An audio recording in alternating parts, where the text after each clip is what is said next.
सत्ता करेगा, आप ऐसी अपेक्षा क्यों रखते हैं? फिर हम लोग क्या ताली बजाने के लिए बैठे हुए हैं? हम भी तो अपनी बात को, अपने काम अपने करेंगे ना, हमें भी तो कोई काम सौंपा हुआ है। अब दल बदलने के नाम पे वो अगर कोई सबसे बड़ा अवार्ड मिल रहा हो तो आप उनको दे दीजिएगा, मेरी शुभकामनाएं उनके साथ। वो तो आए ही इसलिए थे, बातें ले यहाँ से और जाकर उधर बैठे। सनातन धर्म से आती हूँ, मैंने भी भगवा भी लहराया, मैंने तिरंगा भी लहराया। देखिए बिल्कुल संविधान की बात भी हम लोग करते हैं। अगर हम संविधान की बात नहीं करेंगे तो कैसे पता लगेगा देश, आप लोकतंत्र देश में। वही नीतीश कुमार जी में जो आपने गोदी में बिठा लिया, और अभी 4 दिन पहले आप सारे विरोध कर रहे थे, इस बात पे शंका पैदा होती है। ईवीएम को लेकर सवाल खड़े हो रहे हैं, तमाम सुप्रीम कोर्ट के वकील, पढ़े लिखे लोग कह रहे हैं कि ईवीएम में गड़बड़ है। आप भी सहमत हैं इस बात से? देखिए, मैं सिर्फ अब से सहमत नहीं हूँ, वकील अब खड़े हुए हैं, सवाल मुद्दे अब उठे। जब हम लोग बॉर्डर पे बैठे थे तो हम लोग तभी ईवीएम की खिलाफत करते थे, तब से ही हम लोग करते हैं। तो ये सब ज़रूरी बात है कि जो देश के बुद्धिजीवी लोग हैं, चाहे वो वकील लगा लीजिए, चाहे वो रिटायर्ड जज लगा लीजिए, चाहे वो रिटायर्ड IAS PCS लगा लीजिए, या फिर वो जनता लगा लीजिए, अगर सभी ईवीएम के खिलाफ है तो ईवीएम से इतना मोह क्यों हो रहा है आप लोगों का? नहीं, हमारा नहीं, चुनाव आयोग का है ना मोह। तो चुनाव आयोग का क्यों हो रहा है मोह? सिर्फ इसलिए कि एक कमेटी बनाई जिसमें प्रधानमंत्री जी और उनके मंत्री को लिया गया, और तीसरे विपक्ष के नेता एक रंजन जी को लिया गया। उन्होंने साफ मना कर दिया कि मेरा इस कमेटी से कोई लेना देना नहीं है। अब उसमें बचे 2 लोग, एक सरकार के मंत्री बचे, एक प्रधानमंत्री जी। तो फिर ये निर्वाचन आयोग की जो कमेटी थी, तो ये कमेटी तो फिर सरकार की हुई। फिर कहाँ चुनाव आयोग रह गया निष्पक्ष? आप ये भी तो बताइए ना। तो जो अब नियुक्ति का जो इन्होंने प्रस्ताव पास किया, उससे आप सहमत नहीं है? देखिए, बिल्कुल भी जो जनता नहीं चाहती ईवीएम से चुनाव, आप जनता से सर्वोपरि नहीं है। और पहले लड़ाई होता था ना, संविधान को बचाने के लिए, जनता के लिए होता था। आजकल कुर्सी का लड़ाई चल रहा है, तो कुर्सी की लड़ाई के चक्कर में आप ईवीएम को सही कैसे कह सकते हैं जब वो सही नहीं है? अगर वो सही होती तो जिस देश से ईवीएम बनी, जापान में चुनाव नहीं होता, अमेरिका में चुनाव नहीं होता ईवीएम से, तो अपने भारत में क्यों सबूत नहीं है? एक बसपा के सांसद, एक बसपा के विधायक अभी लड़े, उन्होंने कहा क्या मैं अपने बूथ पर अपने लिए वोट नहीं डालूंगा? आप दुनिया की छोड़ दीजिए, मेरे बूथ पर 0 वोट मिला, तो क्या वो अपना वोट भी अपने आप को नहीं डालेंगे? तो उस बात तो यहाँ शंका पैदा करता है। टेक्निकल कहीं दिक्कत हो जाती है। देखिए, टेक्निकल जहाँ ईवीएम में कोई दिक्कत होती है, दोबारा चुनाव एक अकेले ईवीएम पर दिक्कत नहीं है, एक अकेले टेक्निकल एक ईवीएम पर दिक्कत हो सकती है। ऐसे बहुत सारे मुद्दे हैं। कांग्रेस से भी मेरी साथी चुनाव लड़ी, पत्रकार जो मुरादाबाद से निदा के क्या परिवार वालों ने, जिस घर में वो ब्याह के गई हैं, क्या उनके परिवार वालों ने, उनके परिवार में जो है 22-24 वोट वही है एक बूथ पर, क्या उनके परिवार वालों ने भी उनको वोट नहीं दिया होगा? क्या उनके सास ससुर ने उनको वोट नहीं दिया होगा? ये चीज़ शंका पैदा करती है। फिर अगर टेक्निकल प्रॉब्लम आपको लगता है हो जाता है, तो जब टेक्निकल चीज़ों में प्रॉब्लम हो सकती है तो उसको हैक भी किया जाता है। आप ये भी मानिए ना, टेक्निकल एक तरफ तो आप कह सकते हैं कि ईवीएम जो है टेक्निकल प्रॉब्लम से ऐसा हो सकता है, एक तरफ से आप कह रहे हैं कि हैक नहीं हो सकता। तो ये बात आपकी समझ में नहीं आ रही ना। अभी पढ़े लिखे लोग आंदोलन कर रहे हैं, तो आप जनता के हिसाब से चलिए ना। तो जनता उस आंदोलन में कहाँ आती है? अगर कोई दिक्कत होती तो जनता सड़कों पे नहीं होती? क्यों? जब आंदोलन होता है, जब इस तरीके की कॉल होगी तो जनता आपको दिखेगी भी। पहले भी आप यही बोलते थे, जब बिलों पे बैठ करके कुछ किसान नेता टीवी बोलते कि जनता सड़क पर नहीं होती, फिर आपने देखा सड़क पे भारी मात्रा में संख्या में जनता दिखी, और उसका फिर परिणाम भी हमें मिला। पार्टियों को कोई दिक्कत नहीं है ना? देखिए, राजनीतिक पार्टी से दिक्कत नहीं, हमें जनता की प्रॉब्लम पहले देखनी है, राजनीतिक पार्टी की दिक्कत बाद में देखनी है। हमने पार्टी चुनाव लड़ती है ना, देखिए सुनिए, उनको जो वोटर है वो चुनाव वोट देता है भाई, उसको सबसे पहले दिक्कत। और ऐसा नहीं है कि अगर इनको दिक्कत नहीं है, कुछ प्रोटोकॉल या आंदोलन के बना लेते हैं कि किसी राजनेता पार्टी से मतलब नहीं रखेंगे, क्योंकि फिर सरकार बोलती है कि ये एक पार्टी का आंदोलन है। तो इसीलिए से, क्योंकि ऐसा दिल्ली में भी हुआ था, जब पहलवान जो महिला थी वो आंदोलन कर रही थी, किसान आंदोलन हुआ था, तब भी यही हुआ था कि ये उनका है, उस पार्टी का, उस पार्टी का। तो अगर हम एक इंडिविजुअल पर्सनैलिटी के तौर पर काम करते हैं तो यही चीज़ें हमें देखनी होंगी।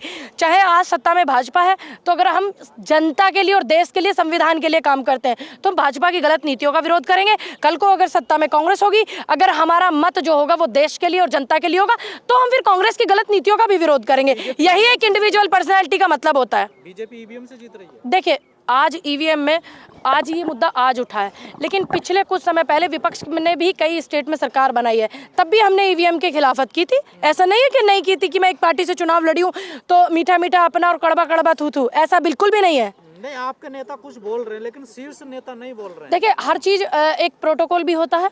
आपको तो ये देखना है कि किसके घर में आज चूल्हा जला है तो रोटी से उंगली फूक गया, तो इसमें जो है शीर्ष नेतृत्व ही बोले। भाई, हम जैसे लोग भी बोलते हैं और भी सीनियर लीडर बोल रहे हैं, लेकिन आपको तो यही होता है शीर्ष नेतृत्व ही बोले। क्यों सिंह बोल रहे हैं, लेकिन बोला उन्होंने? गांधी नहीं बोल रहे। देखिए, अभी एक बात बताइए, दिग्विजय सिंह कोई ऐसा नाम नहीं है कि उनकी बात को जिम्मेदारी के साथ में नहीं लिया जाता।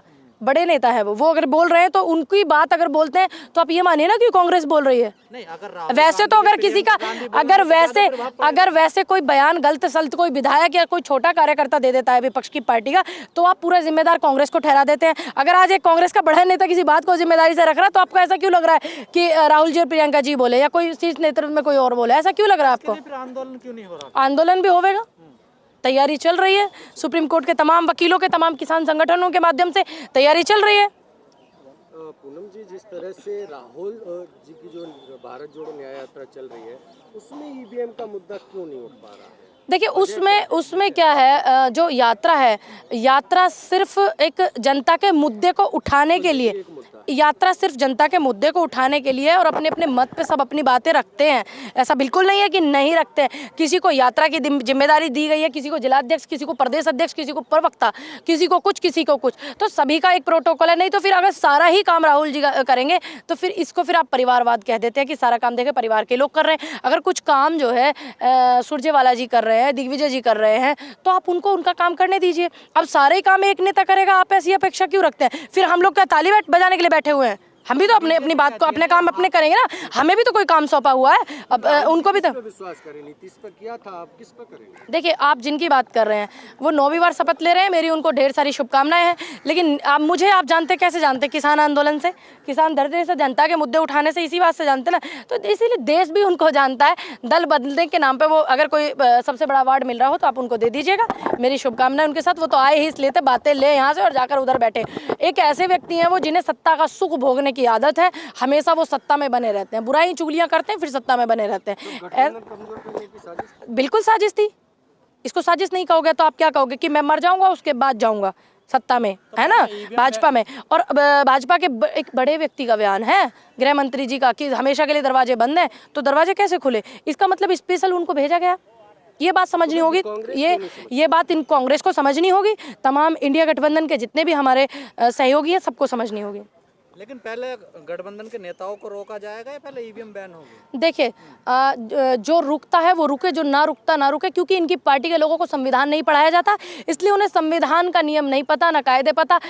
आज लोग लड़ते हैं कुर्सी के लिए, और लड़ा जाता था जब संविधान लागू हुआ था तो ये बोला गया था सबसे पहले संविधान के लिए लड़ा जाएगा, तुम्हारी कुर्सी, तुम्हारे पद वद बाकी बात की चीजें। तो वो कुर्सी के लिए लड़ रहे हैं, हम लोग संविधान के लिए लड़ रहे हैं। जो संविधान के लिए लड़ेगा वो गठबंधन में होगा, जो नहीं लड़ेगा वो नहीं होगा, सीधी बात। क्यों नहीं है?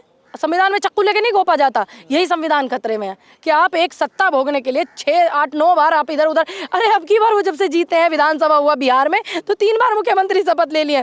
अब उनको रिकॉर्ड बनाना है सबसे ज्यादा मुख्यमंत्री शपथ लेने वाले। ऐसा हुआ आजादी के बाद कि 26 जनवरी को भारत का तिरंगा नहीं लग के भगवा झंडे लगे हैं देश में इस बार।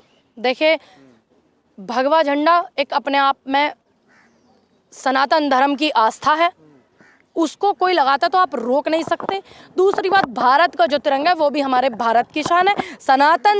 एक मिनट मेरी बात पूरी नहीं हुई है गजेंद्र भाई।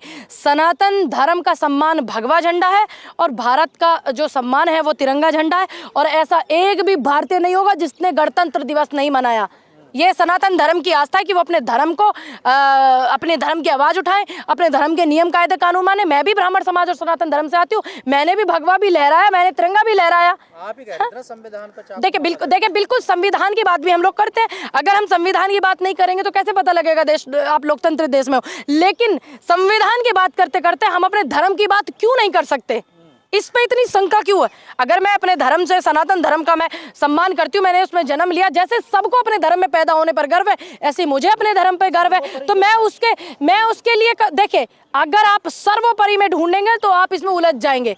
इसलिए देखिए, अगर बात धर्म की आएगी तो मेरे देश के प्रधानमंत्री भी मेरे लिए कुछ नहीं, मैं अपने धर्म की बात करूंगी। अगर बात धर्म की आएगी, बात जब संविधान की आएगी तो मैं संविधान की बात करूंगी। तो इस चक्रों में आप ये मत सोचिएगा कि आप मुझे घुमा दोगे। ईवीएम की एक सवाल है, बिहार में कल सरकार बनी है और लालू के घर ईडी का छापा, उनको डरा करके जो सरकार है हमारी सत्ता जो है अपने में लेना चाहती है। अब देखते हैं कब तक वो डरते हैं, लेकिन मुझे लगता नहीं कि वो उधर जाएंगे। लेकिन फिर भी देखते हैं। ये भाई भारत में आजकल कुर्सियों का छीनने का चलन और कुर्सियों पर बैठने का चलन हो गया, पता नहीं कब क्या हो जाए, कुछ नहीं पता भारत की राजनीति में। इसको ईडी का डर था, इसीलिए हो सकता है उनको ईडी सीबीआई का डर था। ये देश और प्रदेश बचाने के लिए निकले, ये क्या देश की बात करेंगे? लालू के घर ईडी पहुंची है। देखिए अब तो ये अब ऐसी क्या खूबियां हो गई नीतीश कुमार जी में जो आपने गोदी में बिठा लिया, और अभी 4 दिन पहले आप सारे विरोध कर रहे थे। इस बात पे शंका पैदा होती है कि आप जनता के हित की अगर बात करें तो हमें फिर कांग्रेस और भाजपा देख करके चश्मे से मत देखिए, आप फिर ये देखिए जनता भारत। क्या इस पूरे मामले में कांग्रेस की गलती रही है क्या? देखिए ऐसा नहीं हो सकता कि किसी की थोड़ी बहुत गलती नहीं रही हो, मैं ऐसा बिल्कुल नहीं कहूँगी कि नहीं गलती रही, हो सकता है उनको लगी हो, लेकिन सारी चीज़ों का समाधान जब आप देश के बचाने के लिए निकले हो, देश के मुद्दे उठाने के लिए निकले हो, संविधान को बचाने के लिए निकले, तो बैठ करके बात की जाती है, सोल्यूशन बैठ करके निकलता है, ये नहीं है सत्ता का सुख भोग करके निकलता है। पूनम जी एक सवाल है, जी। जिस तरह से ये सब चीज चल रहा है लोकतंत्र में, जब 2024 के चुनाव नजदीक आ रहे हैं, उसी दौर में ये माहौल देख रहे हैं, तो जनता नेताओं पर भरोसा कैसे करेगी? देखिए यही तो मैं बोल रही हूँ, इनकी पार्टी में इनको संविधान नहीं पढ़ाया जाता। मैं बार बार आपको वही बोल रही हूँ कि आप एक संवैधानिक पद पर बैठ करके कितने अच्छे काम आप कर रहे हैं, ये आपको शोभा नहीं देता। तो ऐसे ही अगर ऐसे लोग जाते रहेंगे तो हम इन पर कैसे विश्वास करें, जनता कैसे विश्वास करेगी?